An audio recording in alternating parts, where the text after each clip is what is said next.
Bismillahirrahmanirrahim. Assalamualaikum warahmatullahi wabarakatuh. Alhamdulillahi rabbil alamin. Wassalatu wassalamu ala ashrafil anbiya wal mursalin. Nahmaduhu wa nasta'inuhu wa nastaghfiruh. Wa na'udzu billahi min shururi anfusina wa min sayyiati a'malina. Man yahdihillahu fala mudilla lahu wa man yudlil fala hadiya lahu.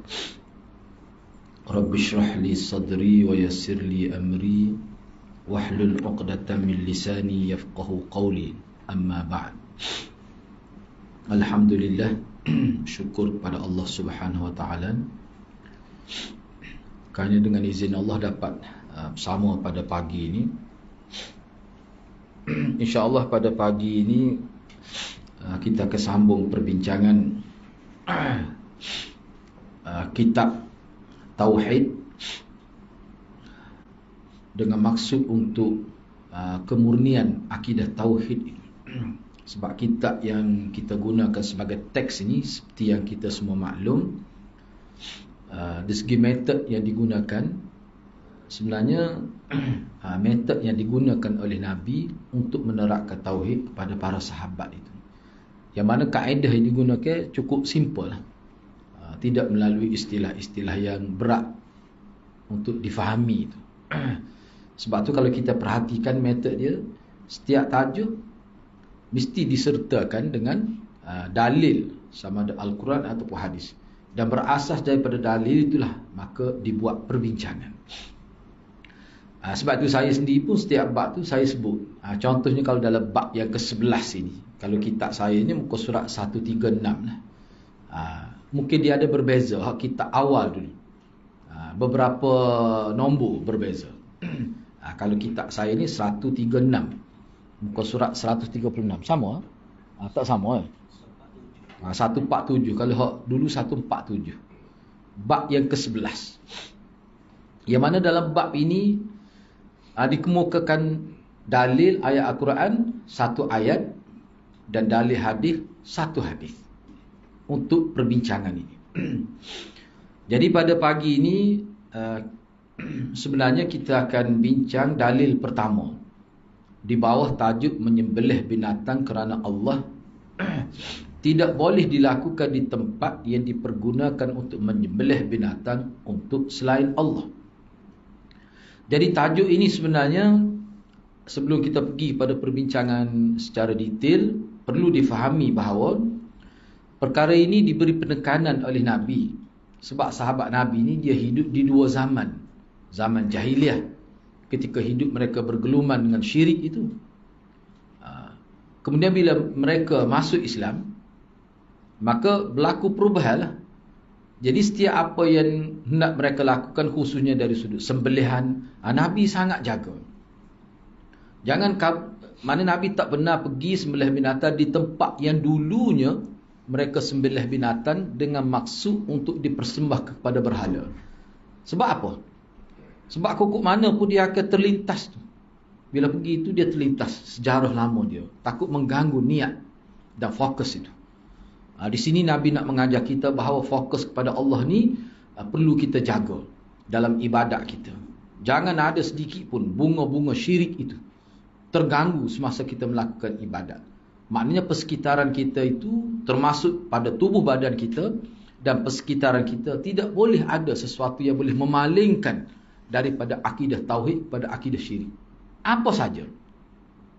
Di situlah sebenarnya sebab zaman Arab jahiliah ni, azimat ini dia menjadi kehidupannya. Tradisi yang sudah tertanam dengan begitu kukuh, pemakaian azimat, sehingga pada binatang pun ada. Kalau binatang dia panggil watak, kalau kepada anak-anak dia panggil tamimah. Itu sebenarnya azimat lah. Banyaklah kalau kita baca ada sejarah Arab ni, misalnya tulang binatang, tumit arnak, tulang arnak, bahagian tumit itu adalah kepercayaan dia tu. Itu. Dan semua itu dijampi oleh bomo.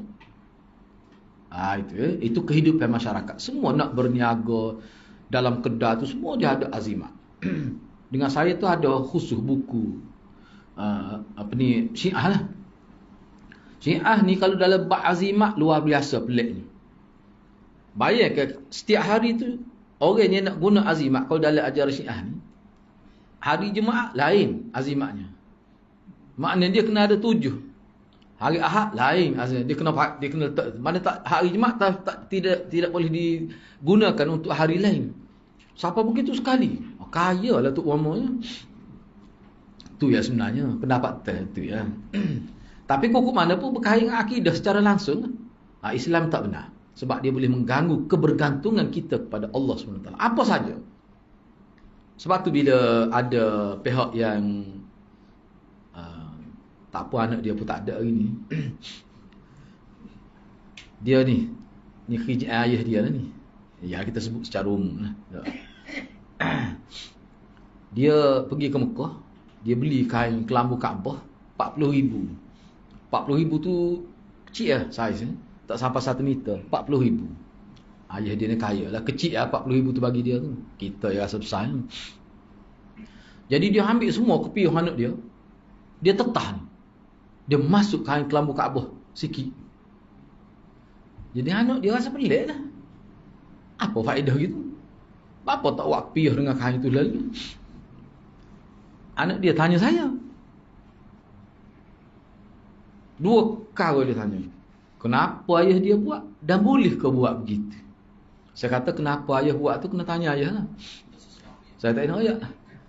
Tapi boleh ke buat begitu? Bagi saya tak boleh. Bagi saya tak boleh. Sebab apa?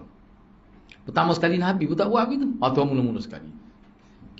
Sebab itu dia berkait dengan apa? Berkait dengan akhlak ke? Berkait dengan akidah? Berkait dengan fiqh? Tak berkait dengan akidah. Isu kepercayaan tu.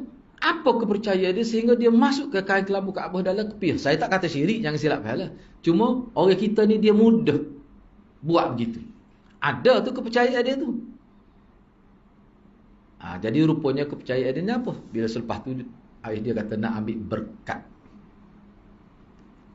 Sebab itulah kita kena fikirlah. Dia Saudi dia jual ke kain kelambu Kaabah ni? Tak jual. Dia tak perlu nego tu, dia nego minyak tu cukup dah untuk kaya negara dia tu. Tidak duk kaya dah jual kain kelambu Kaabah tu. Karuk tu. Sebab tu saya kata orang kita ni dia mudah. Tak fikir dah munasabah ke nak jual kain kelambu Kaabah. Dia letak dalam muzium tu hak berkait dengan Kaabah. Dia ada khusus muzium Kaabah tu. Boleh pergi buat lawatan kalau dia buka. Tiba-tiba jual tu, itulah benda-benda gitu. Maknanya mudah kena tipu. Isu orang panggil memperdagangkan agama ni bukan berlaku di Malaysia saja. Di bumi. Tahun tumpah darah Nabi pun boleh berlaku. Ni pokok orang nego ni. Sebab kalau tempat kita, ni air sebotol ni. Daripada RM1 jadi RM30. Sebab apa? Dimasukkan Quran 30 juz. Jadi mahal, naik harga. Cara-cara itu sebenarnya tidak pernah diajar oleh Nabi SAW. Jangan buatlah begitu. Sebab tu dalam agama hak kita duk belajar tauhid ni tujuan apa? Asasnya, objektif paling utama, maqasid paling utama ialah kita nak ikat diri kita ni supaya kita hanya terikat kepada Allah, jangan terikat kepada benda lain. Walau apa saja. Padahalnya kalau kita tengok, kalau kita baca falsafah, dengan saya tu ada buku, dia tajuk buku ni dia panggil Fiqh Doa dan Zikir, 2 jilid. Saya tak tahulah kalau terjemah jadi berapa jilid. Sangat menarik. Mana setiap doa Nabi dia bincang, dia sebut falsafah dia macam mana. Apa tu dia? Kenapa nak naik kenderaan baca begini? Mana kalau kita baca 2 jilid kita boleh buat satu kesimpulan aja. Kesimpulannya apa? Islam melalui lidah Rasul nak ajar kepada kita setiap apa yang kamu buat, kamu kena bersambung dengan Allah. Jadi bagaimana kita nak sambung kita dengan Allah, kita panggil hablum minallah itu melalui zikir, melalui doa. Sebab zikir, doa hak Nabi ajar, semua dia sebut nama Allah.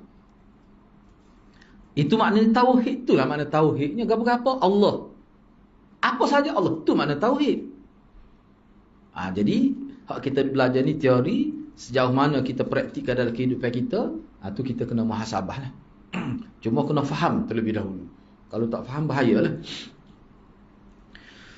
Baik. Saya baca semula lah. Pada bab sebelumnya telah disebutkan mengenai larangan menyembelih binatang korban untuk selain Allah. Dan bahawasanya hal tersebut merupakan syirik akbar. yang boleh mengeluarkan seseorang daripada Islam itu. Maknanya yang merosakkan akidah tauhid. Sembelih binatang sama ada dalam bentuk nazar ke, bukan niat kerana Allah itu. Maka dalam bab yang ke-11 ini, sebagai lanjutan kepada bab sebelumnya, disebutkan larangan terhadap wasilah, yakni perantaraan yang boleh menyebabkan seorang itu, yang boleh menghantarkan seorang kepada syirik besar. Ini lantaran tempat yang digunakan oleh orang-orang musyrik dalam penyembelihan korban untuk tuhan-tuhan mereka. Tempat mereka tersebut termasuk dari syiar syirik. Sehingga kalau seorang Muslim menyembelih korban di tempat tersebut, walaupun niatnya adalah kerana Allah, maka ia pun akan tetap dikatakan tasyabbuh.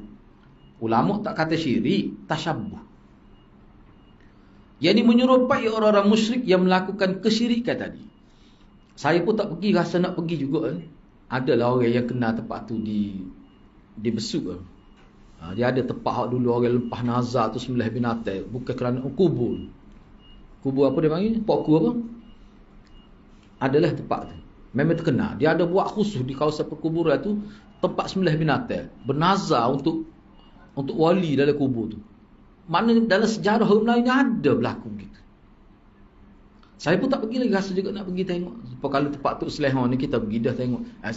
Jangan silap saya sebut gitu, bukan kata Tok Selehon tu syirik. Ayatnya cara tarikat masuk dalam kubur kan, duduk zikir dalam kubur tu, saya pergi tengok. Masa tu dia boleh buka pintu dia tu. Lepas tu dia kunci dah, tak boleh masuk dah. Saya pergi tengok. Baik, jadi sebelum saya pergi kepada nas yang pertama, ni saya catat di sini. Sebab dalam beberapa kitab yang saya rujuk, tajuk seperti ini sebenarnya dia sentuh dua perkara. Isu ini menyentuh isu sembelihan yang berkait sembelihan yang diniatkan bukan kerana Allah, dan tempat itu pun tidak boleh digunakan. Kena ingat, tidak boleh digunakan itu bukan mutlak. Sehingga sampai satu ketika boleh digunakan. Cuma peringkat awal tu takut, sebab setengah-setengah sahabat ni bila dia masuk Islam, masih ada lagi tu sakit-baki tu. Dia bukan boleh buat sekaligus tu akidah tu. Maknanya orang-orang yang baru-baru memeluk Islam ni, baru keluar daripada zaman kufur, zaman syirik ni, kita tidak boleh dekatkan dia dengan cara hidup lama tu. Khususnya yang berkait, tempat khusus yang berkait dengan syirik. Tak boleh. Contoh kita kata gereja, bila dibeli, dibuat masjid. Tu tak apa. Sebab tu jelas dia akan buat semua tu, dia punya syiar-syiar dia tu. Buat semua. Boleh. Kemudian orang yang pergi situ, orang Islam yang sudah terdidik dengan lama dah. Tapi kalau orang baru-baru, dia akan lenggak tu. Mata dia ke atas. Walaupun tak ada Yesus tu, Yesus tu, tapi dia akan tengok. Dia tertengok. Hak tu Nabi tak mahu tu. Lama duduk tengah semaya tu, tengok situ. Tu Nabi. Ni pun begitulah juga. Ketika sembelih tu sebut nama Allah, dia akan teringat tu. Dia panggil popok ni, dia panggil hudasa ahdin bi kufrin. Orang yang baru-baru berpisah dengan kufur tu, dia tak boleh bawa pergi tempat tu. Sebab hal tu tempat khusus syirik tu. Kalau dia sembelih binatang, sembelih tempat lain. Sebabnya Nabi larang ni, di zaman selepas tu Nabi benar. Nabi benar pula. Bila sahabat sudah terdidik dengan baik, mantap dah akidah tauhid, syirik tu sudah tercabut semuanya. Kalau dia pergi pun dia tak akan teringat dah, tidak akan terganggu dah hati dia dengan amalan syirik. Nabi benar. Tepat tu. Tapi mana tepat tu kena modify lah, kena ubah lah cara dia tu, tak boleh lah. Sebab kalau dia buat tu sesuai untuk agama dia, kita kena ubah. Tapi semata-mata tempat boleh digunakan. Cuma larangan ini untuk peringkat awal. Seperti Nabi larang pergi ke kubur perempuan. Itu sebagai pendidikan. Sebab perempuan ni zaman jahiliah, bila dia pergi ke kubur, apa yang dia buat? Jadi perempuan-perempuan yang kita kata sahabiah tu, sahabat perempuan tu, jadi yang baru-baru berpisah dengan kufur itu, bila dia pergi kubur tu, kuku ada lagi tu amalan-amalan lama. Nabi, sebab tu Nabi peringkat awal Nabi tak benar. Tapi selepas tu Nabi benar pula. Apabila mereka sudah terdidik dengan cara sunnah itu. Ni pun begitulah juga. Baik. Isu ini menyentuh dua perkara lah. Orang yang baru berpisah dengan hidup jahiliah. Ni sebenarnya Nabi tak benar ni berkait dengan orang yang baru berpisah dengan zaman jahiliah. Jadi orang lama-lama dah tak apa. Tidak akan terganggu dah, dia punya konsentrasi dia tu dengan syirik tak akan terganggu, tak akan bercampur bau dah. Yang kedua, terbayang pada minda amalan syirik, khususnya bagi orang yang ada pengalaman hidup dalam zaman syirik itu. Hak tu tujuan dia. Kita kena faham ni. Maksudnya apa? Maksudnya dalam isu syirik ni Nabi sangat serius, sangat sensitif. Mana Nabi tekan semua dalam bab ni, jangan ada. Sebab itulah kita tak jumpa lagi akan datang ada lah. Mana Nabi suruh buat semua, siapa ada sahabat Nabi tu ada ni. Gelai buat daripada benang. Kalau tu untuk bawa buih, tak sebi kena nyakit busung. Nyakit buncit perut tu. Nabi kata tahliah pun. Jadi sebut mana Nabi faham lah tu Nabi buat. Nabi suruh buat. Cincin kan Nabi suruh buat. Kalau ada kayu kokar tu katak aja lebur. Kalau ada masa tu tak ada lagi. Mana bid'ah tu tak ada lagi masa tu. Bid'ah kayu kokar ni. Oh kayu kokar ni berbahaya. Berkait dengan akidah tu. Na'udzubillah jangan terlibat lah. Nabi begini ya. Ada pengalaman kita baca kitab ni. Sebab dia perkara ni bila berlaku sekali, sesaat saja berlaku syirik, dia hilang semua amalan baik. Walaupun ada setengah ulama katakanlah berlaku, bila berlaku kita sedar, kita kata astagfirullah, na'udzubillah. Tu tak apalah, tu tak hilang tu. Ada ulama kata begitu. Tu kerana tersalah. Tetapi kalau perbuatan berlaku dengan sengaja kerana kejahilan, dia boleh hilang pahala. Kena mengucap semula.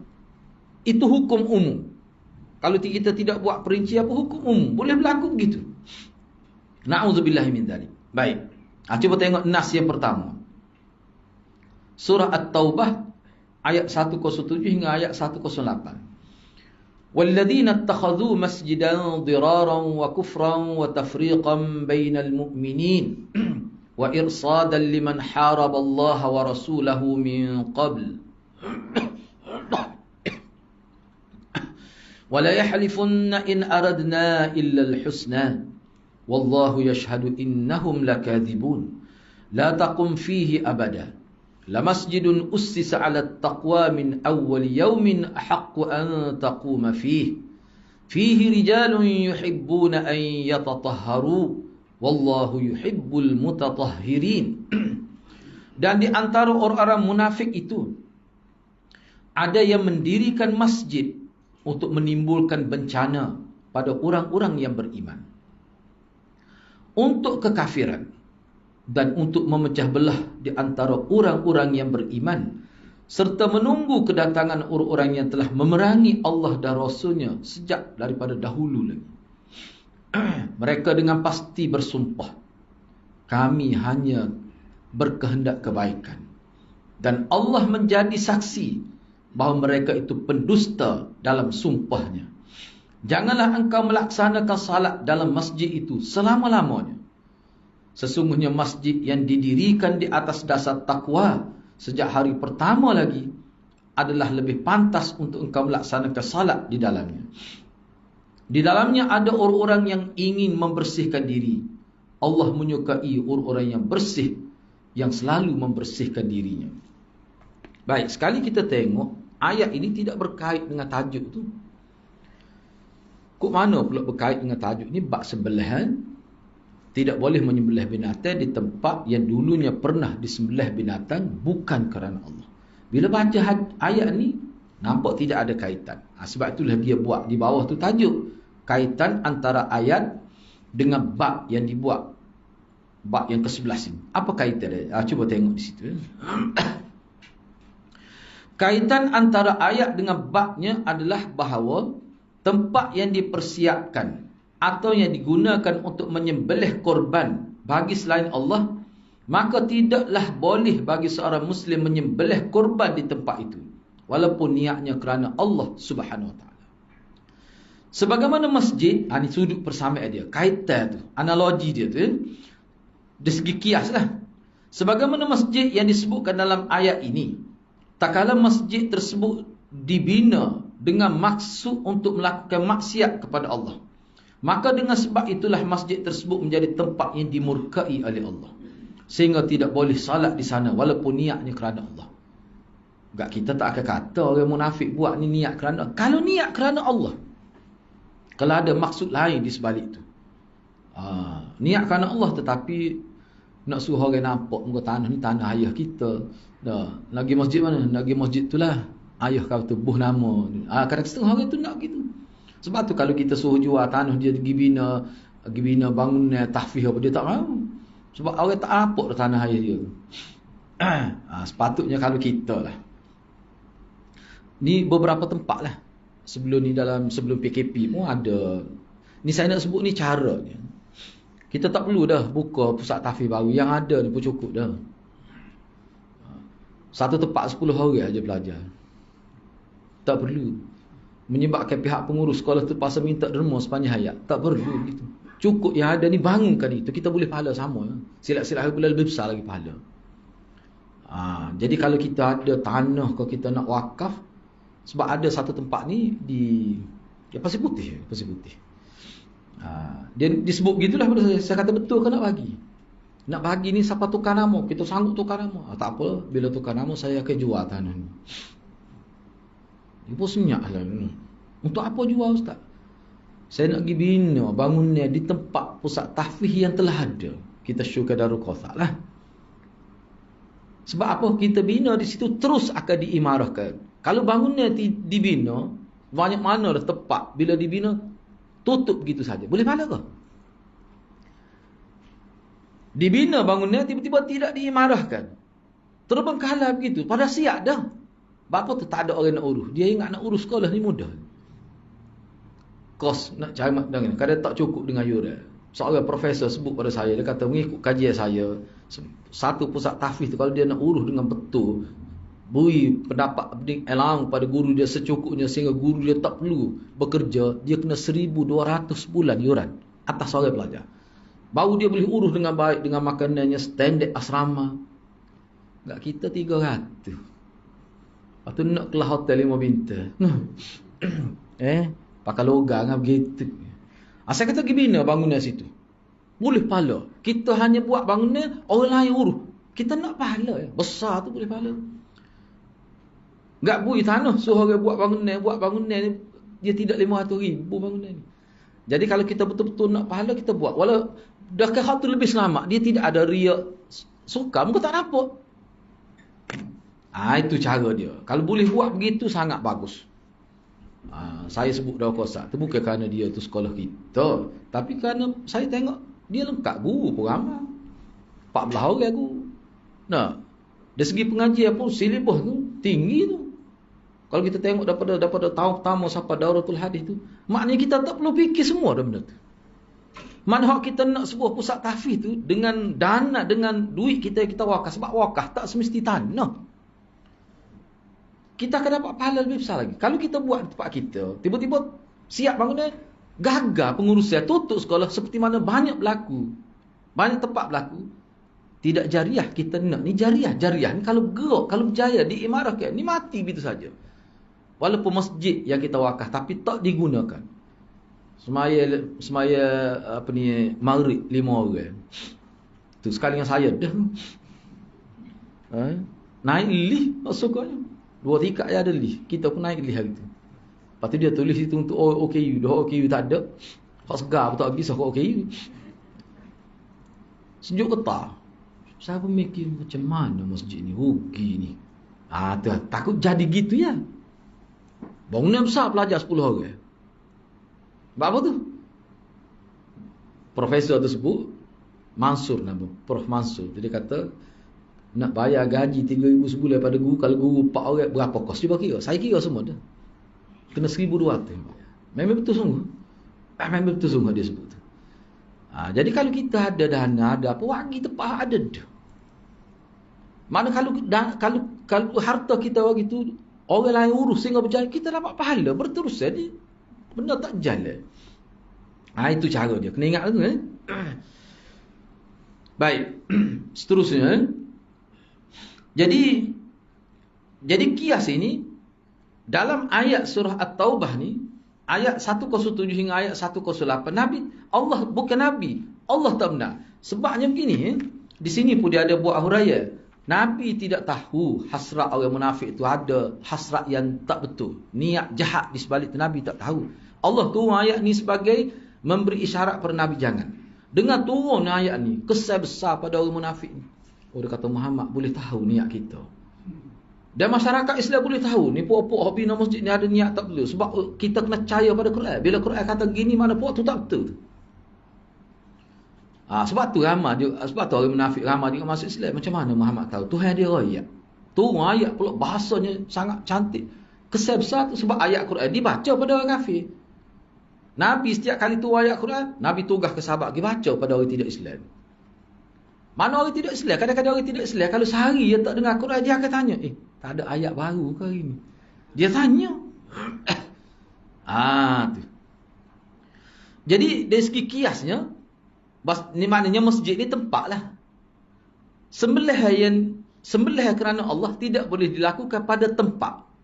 Salat ni pun Nabi Allah tak benar pada tempat. Tempat mana? Tempat masjid yang dibina berkait dengan tempat lah. Bukan niat kerana Allah, tapi nak memporak-peranda kaum umat Islam. Dia ada agenda yang tersirat. Tak boleh tempat tu walaupun nama masjid pun tak boleh. Hak ni nak pergi sembelih binatang ni kerana Allah, tapi nak dilaksana kepada tempat tu tak boleh. Kecuali tempat tu dibersihkan dulu, dibuat dia punya syiar syirik itu. Begitu juga masjid Dirak ni, kalau kata orang hak urus tu tak ada lah, kita boleh guna lagi masjid tu. Orang Islam semula yang urus, seperti mana gereja bila dibeli yang urus tu orang Islam, tak ada dah syiar syirik tu. Tu boleh. Jadi mana apa maksud larangan ini? Larangan ini bermaksud supaya tahqiqut tauhid. Kita nak tauhid tu biar benar-benar bersih. Tidak boleh ada unsur syirik. Walaupun sesuatu yang boleh mengganggu minda kita, khususnya pada orang yang baru masuk Islam. Kita tak terlibat ni, tak terlibat. Tapi demo-demo tu, hudatha ahdin bi kufri, hak baru-baru itu dia akan terlintas. Sini dulu kita mari nak hari sekian-sekian dia sebut dah. Gitu kat rupanya dia ingat kau dulu. Tak sia. Maknanya kalau sudah hilang dia ingat atas tu bersih semua dah. Boleh guna balik tempat tu. Itu yang dia maksudnya. Jadi gapo dia sebenarnya kita dah bincang. Kalau kita boleh ambil poin yang paling utama, penjagaan tauhid itu mesti tidak bercampur bau sedikit pun dengan unsur-unsur. Tak boleh ada. Kalau ada benar sikit pun kena buang lalu. Sebab tu ulama kita bertekah bak gambar tak boleh. Letak dinding gitu. Kita jumpa dah sebelum ni kan. Bila Nabi semaya, tiba-tiba ada kain. Bukan sejadah Nabi kain tu. Kain Aisyah tu dia adalah gambar binatang di kain tu. Kain ni kain orang bui. Nabi semaya, kain tu duduk tepi. Sebelum semaya tu Nabi silah, Nabi buat tak lain. Nabi tak benar. Sebab apa? Apa masalah dengan gambar ni? Rupanya gambar ni dia merupakan pemula kepada patung berhala tu. Pemula dia lah mula-mula. Sebab tu kalau kita baca sejarah gambar ni kan, kalau kita ambil mudah, kita ambil ni lah agama Hindu. Letak gambar di dinding Mahatma Gandhi tu.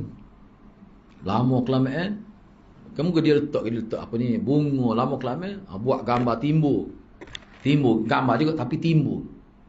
Akhir sekali buat patung tu Mahatma Gandhi dan disembah sebagai dewa India sebab dia bapa kemerdekaan India. Asalnya begitu dulu pun semua buat gambar ni sebagai nak mengenang jasa orang-orang baik, supaya anak cucu kita tahu sejarah orang-orang baik di kalangan bangsa kita.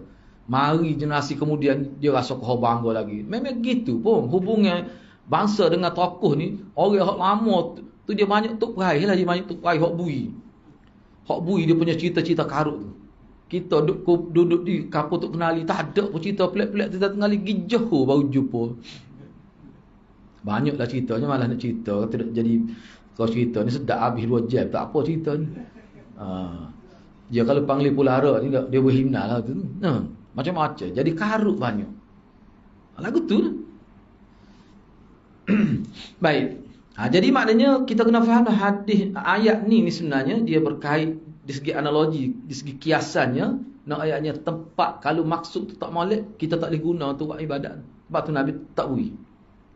Allah tak bui. Jangan pergi situ. Kalau pergi situ terperangkaplah kamu. Ni pun begitulah juga. Itu maksudnya. Jadi kita kena sedarlah. Jadi maknanya timbul fitnah. Sebab tu kita jangan pergi. Betul ulama kata boleh pergi ke tempat ibadat orang kafir kerana nak buat kajian. Ramai mana ulama kita bila dia pergi tu lebih mantap lagi tauhid. Apakah semua orang begitu? Tak. Sebab kita ni kalau pergi saya tak ada masalah sebab kita tak pernah pun berada di zaman syirik itu. Tapi bagi orang-orang yang baru memeluk agama Islam ataupun orang itu sudah ada dah pemikiran-pemikiran tak betul, bahaya tu kalau dia pergi. Lama dia kata, pergi pun tak ada apa pun. Manusia dengan sembah berhala jadi baik juga akhlak dia. Sudah. Memang pokok pluralisme dia masuk ke tu. Pokok pluralisme ni dia kata semua agama ingin kebaikan. Itu moto dia. Sebab tu kita pertegahkan sebelum ni pun dia kalau kita belajar hadis, hak orang panggil baik sebab tu ulama kita dia takrifkan baik tu apa? Sebab kalau kira baik semua orang cakap baik. Orang tidak Islam pun kata kita nak kebaikan. Baik tu apa? Kita orang Islam ni kena pakai takrif Quran dan hadis. Baik tu bukan kita ikut orang. Bukan apa ni? Baik itu bukanlah kamu menghadap wajah kamu. Laisal birru an tuwallu. Laisal birru an tuwallu wujuhakum qibala al-masyriq. Bukan ikut orang. Duk tengok pada barat, tengok pada tengok Quran dan hadis. Kamu duduk di benua mana pun kalau kamu ikut Quran dan hadis, itulah albir. Itulah albir. Quran sebut. Maknanya Quran menakrifkan bir itu sesuatu yang tepat dengan Quran dan hadis. Kena rujuk semula dalam muka surat 10 tu. Ibadat tu apa maksud? Buat apa yang Allah redha. Tu panggil ibadat. Mana ibadat tu dia ada khusus, dia agak umum. Termasuk semua dalam takrif. Sangat menarik. Rupanya takrif tu ibadat-ibadat di mana kita melakukan sesuatu yang Allah redha. Takrif tu sebenarnya memang disebut dalam kitab lain. Saya duk baca berkenaan dengan makna ibadat ni. Memang ulama kemukakan banyak takrif, tapi takrif itulah yang terbaik. Makna kalau itu matan, takrif tu matan. Kalau nak hurah tu panjang tu. Ibadat ni kita melakukan sesuatu yang Allah redha. Allah tak akan redha kalau tak serupa dengan Nabi dia. Dia kalau kita hurah kita boleh kata gitu. Mana mungkin mendapat redha Allah kalau bercanggah dengan ajaran sunnah, dengan ajaran Nabi? Tak mungkin. Kul in kuntum tuhibbunallah. Itulah ayat, itulah asas dia. Jadi mana kita duk belajar sunnah ni kita nak dapat redha Tuhan. Cuba fikir dah. Maknanya bila Allah kata Muhammad ni utus aku, dia tak akan tersalah dalam menyampaikan agama. Walaupun seberat debu tak akan tersalah. Sebab aku telah letak satu prinsip dia panggil maksum dalam diri dia. Sebab itulah ulama kita bincang. Misalnya ulama kita bincang. Ada satu kes berlaku dalam peperangan Badar kan. Dalam peperangan Badar. Jadi bila dapat tawanan perang ni ramai jugalah 70 lebih tawanan perang. Nak buat macam mana? Nak bunuh ke? Kalau kita nak bebas dengan ambil tebusan, kan? Kita bincang Bukhari di Masjid Paya Ramah tu. Nah. Jadi tiba-tiba Nabi terima pandangan Sayyidina Abu Bakar. Kita bebas tapi dengan bayar tebusan. Tiba-tiba bercanggah nampak dengan ayat 87 68 surah Al-Anfal itu. Bacalah ayat tu.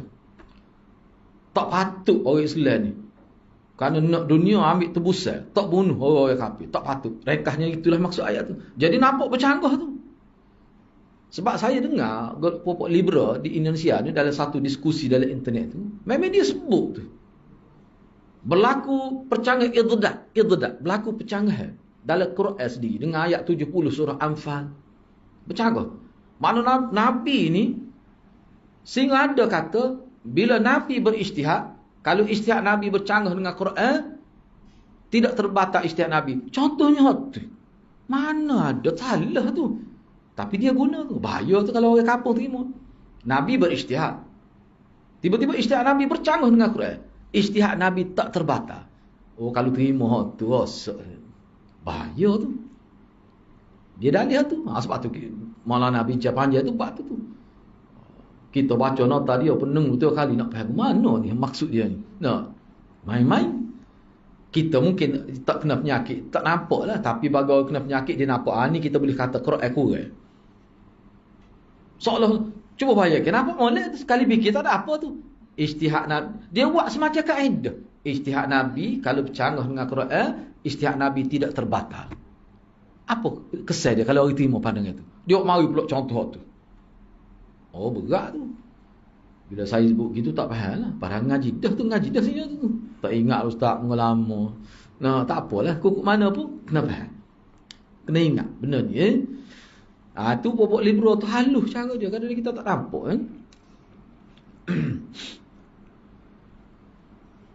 Okey, seterusnya kita pergi seterusnya. Syarah, cuba kita tengok syarah ni. Sebenarnya saya sebut ni kalau tak faham boleh tanya lalu tak perlu tunggu hujung siaran kita ni. Aku tak ingat nak tanya gapo. Nah, kalau nak tanya boleh tanya lalu waktu molek lah. Biar dua hala. Okey. Saya pergi seterusnya. Cuba kita tengok syarah ni. Allah Azza wa Jal melarang Rasulnya sallallahu alaihi wasallam untuk mengerjakan salat di Masjid Dirar. Ini dia panggil Masjid Dirar. Dirar ni maknanya kemusnahan. Dirar itu makna kemudaratan. Yang dibangun oleh orang munafikin untuk mendatangkan kemudaratan kepada Masjid Quba. Dan untuk berbuat kekafiran terhadap Allah SWT. Rupanya dia nak mengalih pandangan masyarakat daripada pergi Masjid Quba, pergi kepada masjid dia. Enggak, orang munafik ni kaya di Madinah. Kena ingatlah sejarah munafik ni, kenapa timbul munafik ni kerana politik. Abdullah bin Ubay tu dia hendak ditabarkan sebagai ketua di Madinah selepas peperangan Fijar, Hirbul Fijar. Peperangan itu berlaku, sebenarnya peperangan itu berlaku ketika Nabi sebelum Nabi jadi Nabi lah. Sebelum Nabi umur 40 berlaku peperangan Fijar. Peperangan ini berlaku di kalangan masyarakat yang tinggal di Madinah. Antara Aus dan Khazraj lah, dan beberapa kelompok lain. Kesan peperangan itu pemimpin-pemimpin senior ni boleh katakan mati semuanya. Tinggal hak muda-muda. Jadi menyebabkan mereka susah nak latih pemimpin sebab tak ada hak betul-betul berkelibat. Pada waktu itulah Abdullah bin Ubay selalu menonjolkan diri dia. Ini mengikut kajian Dr. Ahmad As-Salabi dalam kitab dia. Dan orang setujulah sebab dia ni pandai bercakap. Dia jenis orang munafik. Memang dia pandai. Kau dengar ceramah dia kepala kita. Nah. Jadi kita nak lantik dia. Tapi Aus dan Khazraj ni dia tak puas hati. Tapi tak ada arah, tak ada pilihan. Tiba-tiba dalam tempoh itu dia dengar kata ada orang dakwa jadi Nabi di Mekah. Pok dia hantar wakil pergi siasat. Oh, dia kata betul. Bila dengar dia baca Quran memang betul. Nabi sungguh ni kali ni. Sebab tu dia hantar jadi Aqabah Ula, Aqabah Thani tu. Kan itulah sebenarnya. Ni sepatutnya orang jadi mimpi kita, bukan hak tu. Bukan hak Abdullah bin Ubay tu. Aqabah pertama tu pujuk Nabi. Menyatakan Islam dan pujuk Nabi. Aqabah yang kedua itu memperkukuhkan hubungan. Dan Nabi sebelum Nabi pergi, Nabi hantar Mus'ab bin Umair. Mus'ab bin Umair ni saya sebut ringkas, Mus'ab bin Umair pergi baca ayat Quran kepada Sa'ad bin Mu'adz itu. Ingat tak Sa'ad bin Mu'adz? Baca Quran tak ada habis beberapa ayat. Dia pergi tutup mulut Mus'ab. Akhir sekali masuk Islam Sa'ad bin Mu'adz. Bila dia masuk Islam dia kata aku akan pergi. Ni saya sebut ringkas ni banyak lagi, panjanglah. Dia kata aku akan pergi ke setiap buah rumah sebab dia ni ketua Aus. Dia ni Sa'ad ni ketua Aus, Sa'ad bin Mu'adz. Dia aku akan pergi setiap buah rumah. Dia pergi dakwah daripada pintu ke pintu. Tempoh 9 bulan saja, tidak lebih. Ada setengah ulama tak sampai 9 bulan. 85 buah rumah masuk Islam. Cuba bayangkan sebuah rumah tu 8 orang. Cuba bayangkanlah. Dia Sa'ad bin Mu'adz ni mati dalam peperangan Khandaq. Kena sikit ya, katanya selisih anak panah. Anak panah tu dia rendah dalam racun, kena sikit ya. Borak, tak berhenti dah, mati dalam masjid Madinah. Nabi kata bergegar tiap aras bila mati dia kan, dalam riwayat sebut. Dia tu. Kalau saya nak sebutnya bila Nabi pergi tu, Nabi asahkan Masjid Quba tempat kita pergilah. Nabi kata maya Masjid Quba ni 4 buah masjid lebih. Dari setengah riwayat sebut 3. Dari riwayat lain dia tambah Masjid Quba, Masjid Mekah, Madinah, Aqsa dan Quba. Sebab tu kita pergi, kita ziarah Masjid Quba tu. Dan ada kelebihan khusus. Jadi puak munafik dia fikir kita kena ada satu center kita untuk kita memporak-porak. Jadi asas masjid tu untuk merosakkan kesatuan umat dia. Nabi tak tahu. Nabi tak tahu niat dia tu. Nampak molek. Puak munafik ni memang dia pakar dalam bidang ni. Bidang nipu ni memang dia nombor 1 lah. Sebab tu Allah sebut gitu. Tu. Jadi mana tak boleh tempat tu. Walaupun masjid pun tak boleh. Kalau sudah fungsi dia jadi gitu. Sebab tu kita jumpa banyak dalam hadis Nabi kata, kamu jangan lakukan aktiviti dalam masjid sehingga hilang fungsi asal dia dibina. Apa tujuan masjid dibina? Jangan kita buat sesuatu jadi hilang tu. Sebab tu setengah ulama kata boleh nak berniaga dalam masjid, tapi dengan disiplin sehingga tidak berubah asal masjid. Ini jadi sebuah kedah masjid. Tak boleh lah kau jadi gitu. Kena kira lah. Kalau Imam Abu Hanifah memang dia kata gitu. Muhammad bin Maslamah Tuaqul Malik pun dia kata boleh masjid. Cuma kita kena fikir, kena urus dengan baik. Kita boleh buat pun tempat kanok-kanok. Mana masjid boleh jadikan sebagai kompleks, tetapi masjid itu mesti dikekalkan fungsi dia seperti asal untuk ibadat. Kalau berubah tu terganggu tu tak boleh. Itu pandangan kebanyakan. Dan pandangan itu memang sesuai sama kita. Besok Qadawi pun terima tu. Tu sebenarnya sebab tu masjid ni bagus ni kita buat biar mesra semua peringkat. Kalau tidak kat pergi budak mana tahu untuk siap culik mata tu dah. Nak cabut putih mata. Budak kata takutlah. Gimana tidak ketemu. Nah, apa tu? Sebab dia kira budak-budak ni waktu siap pun dia tak faham molek. Mari budak-budak ni dia akan mengganggu. Sepatut dia kena celak juga kau tua duk buah tu. Ada buah di belakang tu. Dia kena celak gitu juga kau tua tu. Jadi maknanya kena faham lah.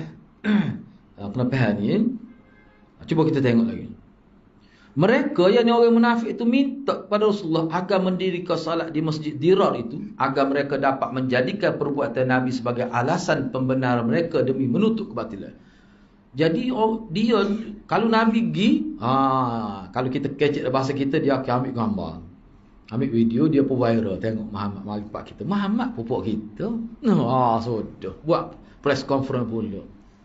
Berhimna. Dia buat dia punya sidang video ni. Itu. Jadi masuk dalam akhbar dia. Mengikut doktor Ali Ahmad As-Salabi ni, dia kata di Madinah ni zaman Nabi pupuk munafik dia ada media dia. Dia ada media dia. Mana dia kuasai ni media masa ni, dia ada cara dia. Sebab itulah bila berlaku, kalau kita tengok kisah Aisyah tuduh zina ke, dia lah cepat siapa tu. Dia ada cara dia. Ni pupuk ni. Bayangkan kalau Nabi pergi, dia akan guna tu. Jadi nampak betul lah dia. Oleh kerana itulah maka Allah Azza wa Jalla melarang dan memerintah agar Rasulullah jangan pergi ke Masjid Dirar, bahkan kekal salat di Masjid Quba yang dibangunkan atas dasar takwa kepada Allah dan Rasulnya, atau di Masjid Nabawi. Sebab ulama khilaf ni. Kalau dalam kitab Mushkilul Athar, kita bincang dulu di Masjid Telipuk tu, ramai ulama kata ni mana Masjid Nabawi. Walaupun ulama kata ni Masjid Quba yang dimaksudkan dalam ayat tadi. La masjidun ussisa 'ala taqwa fi awwal yaumin. Tu mana Masjid Quba. Tapi ramai ulama kata Masjid Nabawi. Dia ada perbincangan. Jadi perbincangan itu Imam Tahawi muka ke riwayat-riwayat lain, memang kita nampak Masjid Nabawi. Tak apalah, boleh rujuk dalam itulah video tu lah. Baik. Kerana ada perselisihan para ahli tafsir tentang masjid yang dimaksudkan dalam ayat tadi. Kemudian tak apalah. Kemudian Allah memuji orang-orang yang mendirikan masjid tersebut kerana mereka telah membersihkan diri mereka daripada kesyirikan dan perkara-perkara najis, dan Allah mencintai orang-orang yang memiliki sifat-sifat tersebut. Mana ayat ni menyebutkan kelebihan sahabat-sahabat Ansar yang berada di kawasan Quba itu. Mereka suka sangat bersuci. Memang dalam banyak hadis dalam Sunan Nasa'i pun sebut, Tina pun kita tanya Nabi. Kalau berkenaan dengan hid yang kabur, tak malu tanya Nabi. Sehingga dipuji oleh Allah. Bapak Ansar lah. Jadi bapak ni duduk mana asal? Asal di Quba lah disebut. Sebab tu ulama kata ni Quba ni bukan Masjid Madinah. So kata dah. Hak wanita tanya tu Ansar tu duduk di Madinah. Tu khilaf ulama lah. Tak apalah mana pun ulama ada buat kesimpulan. Sama ada kita kata Quba ke Masjid Madinah ke, semuanya ussisa 'ala taqwa. Hak diasahkan di atas tafriq, atas untuk memecah belah ke masyarakat. Hak tu masjid tu pokok munafik tu. Dia panggil Dirar tu. Masjid Dirar itu. Baik. Antara faedah ayat ini yang pertama, larangan menyembelih kurban kerana Allah SWT di tempat yang dipersiapkan untuk menyembelih bagi selain Allah. Hal ini merupakan kias dari larangan salat di masjid yang dibangun atas maksiat kepada Allah. Ini isunya isu tempat. Walaupun tempat tu zahirnya nampak baik, nak pergi sembelih binatang. Tapi tempat tu tempat dulu sembelih dinazarkan kerana berhala. Sembelih diniatkan untuk berhala. Tak boleh. Hak ni pula masjid, tempat juga. Tapi dibina tu dengan maksud untuk tafriq, untuk memecah belahkan masyarakat. Untuk merosakkan perpaduan umat. Tak boleh. Maknanya kena beringatlah. Di sinilah saya buat, sini saya ada catat sikit. Ni termasuk dalam Sadduz Zara'i, bahawa tempat ini kita kena mengambil kira. Tempat itu kena ambil kira. Tempat itu dia ada pengaruh juga. Kalau dulu tempat kita ni, antara tempat yang menjadi tempat pemuja ialah pokok besar. Ingat tak? Pokok besar. Kalau pokok besar, pokok jamu-jamu besar. Ingat cerita saya sebut tu. Kita duk main, duk cari buah getah lah. Dia dulu Kubakhia tu, jalan nak pergi Wakastel ni, antara jalan tu dengan istana negeri tu. Situ dia kawasan hutan tu, tebal lah hutan kawasan. Di situ dia tempat pemuja. Dia beberapa pokok besar. Dan saya pernah masuk situ. Ramailah budak-budak. Jumpalah ayah golek. Masuk dah. Mau dia bakar siap, boleh makan selalu. Ada beberapa bahan lain. Kita duk mecak dah. Mecak dah haiwan dah. Teliu lah. Nah. Tak kita kata ni kata sukut dah pak kita ni. Nah, pasal ekor ni. Tapi ada kata tak boleh ni. Sebab dia tak tutup, takut kotor. No. Kita pelik-kelik ayat kata. Tu kata mana? Kita ayat. Dia bocok. Kita kata apa bocok? Cangkul lah cak ni. Bawa cangkul. Ya apa? Dia gitu dia gali lubang.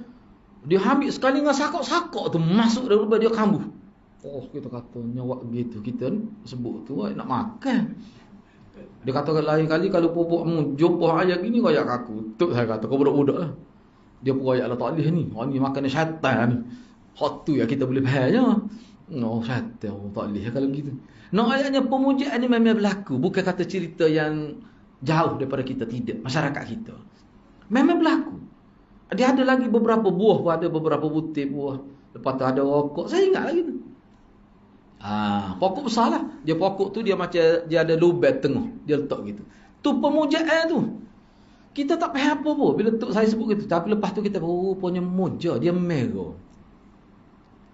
Dia Kubakhia tu bukan kawasan Ulu. Ayatnya masyarakat kita ni berlaku bukan begitu. Jadi kalau tempat-tempat lagu tu tak? Maknanya kalau ada orang nak pergi tu bahaya tu, tepat tu sendiri. Kalau saya ambil contoh lain, dia panggil Zatu Anwa' dah lah. Ingat tak cerita tu? Ni kita bincang ni sebenarnya kita bincang tentang tempat tu. Sebab bagi setengah orang tempat tu mengganggu dia. Bagi setengah orang tidak. Dia dalam Arab jahiliah dulu dia ada satu pokok yang dianggap keramat, nama dia Zatu Anwa'. Setengah ulama kata bukan nama pokok, tapi disebut kerana upacara yang berkait dengan pokok. Zat Anwa' ni pokok yang orang-orang kafir ni dia pergi letak senjata di situ. Kalau dia nak pergi musafir, nak pergi dia letak senjata. Sebab bila letak senjata tu, pokok tu akan memberi unsur kesaktian kepada senjata. Akidah dia lah. Jadi sahabat Nabi pun ada pengalaman dalam gitu. Tapi bila masuk Islam, ada sahabat Nabi yang baru-baru dia kata, molek juga wahai Rasulullah. Dia kata pada Rasulullah gitu. Molek juga kalau kita ada juga pokok lagu tu. Nak juga lagu tu. Tu Nabi marah tu. Nabi marah tu. Sebab tu dia kesan Umar, hak pokok hak di pokok pernah Nabi tu lah. Hak pernah Nabi berhenti acak-acak kali. Zaman Sayyidina Umar pokok tu ada lagi. Pokok tu rendang lah. Tiba-tiba dia tengok, nampak ramai orang hidup di pokok tu. Yang hidup selondik situ. Kau duduk tafakur, kau takafur. Sayyidina Umar bimbang, bahaya ni. Orang kita ni bahaya. Sayyidina Umar cabut siapa kakak. Saya nak sebut contoh lain. Ni. Contoh ni saya ingat baca. Dulu saya pergi ke Mekah satu kali tu dibawa ziarah. Dia panggil Masjid Qa' dia panggil. Ya ada. Sebab dia sekali itu dah Masjid Qa'. Kita kata apa Masjid Qa' ni mana ni bucu ni Qa' ni mana ni? Bucu tempat saja ni Qa' dia panggil. Sebab tu kita Qa' tu kali dia bahasa Arab dah Qa' atas kepala dah. Banyak saya tengok. Orang kita panggil so'oh. Bahasa Arab tu so'oh tu bahasa Arab asalnya. So'oh. So'oh tu mana sekok lah. Banyak kuat pengaruh bahasa ni. Cerita dia begini. Tapi cerita ni tak betul. Syekh Muhammad Al-Aushi tu sebut tak betul cerita tu. Kononnya bila Nabi balik daripada Taif, Nabi balik pada Taif, ketika Nabi dihalau dan dipukul sampai luka Nabi ke, Nabi berhenti di tempat tu. Nabi tukar guna siku. Dia guna qa' ni lah. Tukar situ. Dan Nabi rehat situ. Dibuat masjid situ. Dibuat masjid. Jadi cerita tu mutawif kita tahu. Mutawif kita tahu. Nyagi buat sebagai tempat lawatan. Dan dia cerita pelik-pelik lah. Bila saya masuk ke masjid tu terbakar setengah bumbung. Quran pun orang tak guna. Dia pergi semaya di situ. Saya duduk keluar. Pergi masuk tengok waktu tu pergi luar. Kata bahaya. Klik hotel kita pun cari dari internet. Rupanya ada fatwa daripada Saudi. Tak boleh pergi ke masjid tu. Tak ada satu hadis pun. Tak sabit. Bahkan banyak berlaku khurafat di situ. Orang pergi lepas nazar di masjid tu. Tak ada. Tak sabit satu nas pun tak ada. Orang kita ni tak tahu paleka. Ikut orang royak. Tu. Enggak orang itu. Ni dia nak duit. Kayak kita tahu. Kalau pergi 2 tempat sekian kena bayar. Pergi 5 tempat. Kalau tambah 2 tak kena bayar pula. Rupanya dia nak kok kita tu. Na'udzubillah min zalik. Benda-benda gitu dah. Orang kita pakai terima ya. Cuma kita ngaji ni aku tak je bunyi ni masjid kok dalam ngaji sirah. Saya klik di hotel tadi. Tengok cara waduh sungguh masjid kok tu. Qaf alif ain. Kok tu. Rupanya pihak Saudi sudah dapat dah maklumat. Dia awak keluar atas nama fatwa tak boleh pergi situ. Terlibat dengan perkara bid'ah dan sebagainya. Patut kita pergi pun tidak dimarahkan, terbakar ada separuh dinding tu. Quran berabun atas-atas ni. Tiba-tiba orang kita ni dia tak kelih tu benda-benda gitu. Dia tak anggap tak boleh lah sebab Nabi gitu kat siku dia situ tu. Lagu tu orang kita ni. Sebab tu saya baca kitab Tabarruk itu. Semua tu kerana Nabi berkat lah tu akhirnya tu. Jadi nak ambil berkat ni tak ada disiplin ke dalam agamanya. Ada disiplin. Orang kita ni silap-silap kalau Maulana duk ngaji, bila Maulana tak ada, nyambil mikrofon ni buat berkat. Moga Maulana nak guna, dia belilah sini,